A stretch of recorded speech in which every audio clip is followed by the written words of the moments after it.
كتير بتسألوني عن الخامات اللي أنا بستخدمها في الوصفات. في الفيديو ده أنا هوريكم أكتر الخامات اللي أنا تقريبا بستخدمها في معظم الفيديوهات، والنتيجة بتاعتها حلوة جدا. طبعا في السوق في حاجات تانية حلوة قوي، وأنا استخدمت حاجات تانية كتير برضو كويسة، لكن الحاجات دي هي أكتر حاجات أنا بحبها وبفضل إن أنا استخدمها على طول. وطبعا تقدروا تكتبوا في التعليقات أي ماركات تانية انتوا استخدمتوها وكانت حلوة قوي معاكم. اول حاجه بالنسبه للبيكنج باودر، انا بحب استخدم الماركتين دول، جرينز ودكتور اوتكر. انا بحب جدا دكتور اوتكر بصراحه، البراند ده جميل جدا. هو اكتر حاجه بفضلها في البيكنج باودر وبعديه جرينز.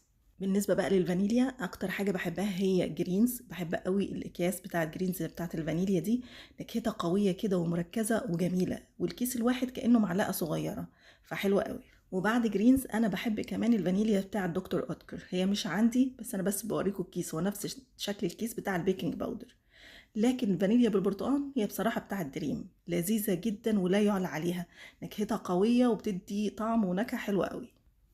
بالنسبة للخميرة الفورية في كذا ماركة حلوين قوي، بس انا اكتر حاجة بفضلها هي انجل. الماركة دي حلوة جدا وبصراحة بتديني نتيجة روعة كل مرة. نيجي بعد كده بقى للبيكنج صودا، عشان دايما لما بستخدمها بيجيني عليها أسئلة هل هي البيكنج باودر ولا حاجة تانية. هي طبعا هي مختلفة، هي الكربوناتو اللي بنستخدمه مع الطعمية أو في الكوكيز، ودايما الكيس بتاعها حتى هتلاقوا مرسوم عليه كوكيز بالشكل ده. الكيس بتاع دريم ده كويس جدا، وزنه 60 جرام، هيقعد معاكي فترة طويلة قوي. طبعا هي ليها استخدامات كتيرة جدا، مع كيكات الشوكولاتة، مع الكوكيز، في الطعمية، وكمان بيستخدم في تفريز بعض أنواع الخضار، حتى بعد خلطات التنظيف بيستخدموا فيها البيكنج صودا دي. بالنسبة بقى للدقيق، أنا 80% من الوصفات اللي شفتوها مستخدمة فيها دقيق أو المعجنات، أنا مستخدمة فيها الضحى.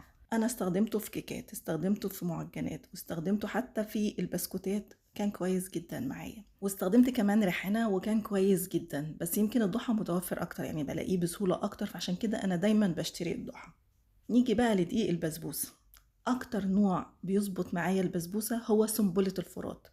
الدقيق بتاع السميد بتاعها حلو جدا، بيبقى مرمل كده لما بتعملوا بيه البسبوسة، بس بصراحة هو سعره أغلى من سعر دقيق السميد العادي بتاع الماركات التانية يعني، فانتوا ممكن تجيبوه بس للبسبوسة، والحاجات التانية لو هتعملوا بقى رواني أو أي حاجة تانية. بالنسبة بقى للشوكولاتات اللي أنا بستخدمها للتزيين، أنا بستخدم دريم، حلوة جدا معايا. أنا استخدمت أنواع تانية من السوبر ماركت ما كانتش أفضل حاجة، دريم كانت أفضلهم.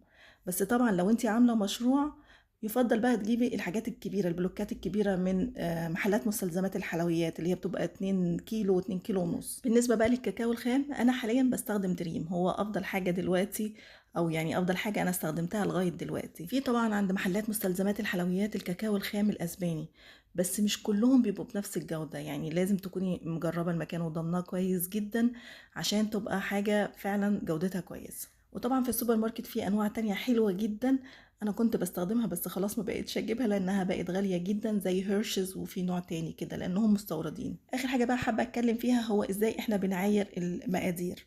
انتوا عارفين انا بحب استخدم الميزان، وده افضل حاجة يا جماعة وافضل نتيجة، بس في ناس قالت لي انا ما بعرفش استخدم الميزان. يبقى على الاقل نجيب الاكواب والمعالق المعيارية، لان على الاقل الاكواب والمعالق دي معروف الوزن بتاعها هيبقى قد ايه او الافريج بتاعه قد ايه، حتى لو اختلف حاجة بسيطة مش هيأثر على الوصفة جامد. لكن المعالق العادية انت مش عارفة هتمليها هرمية هتمليها ممسوحة، طبعا ده هيختلف معاكي في النتيجة. اتمنى ان الفيديو ده يكون مفيد ليكم، واشوفكم على خير الفيديو الجاي.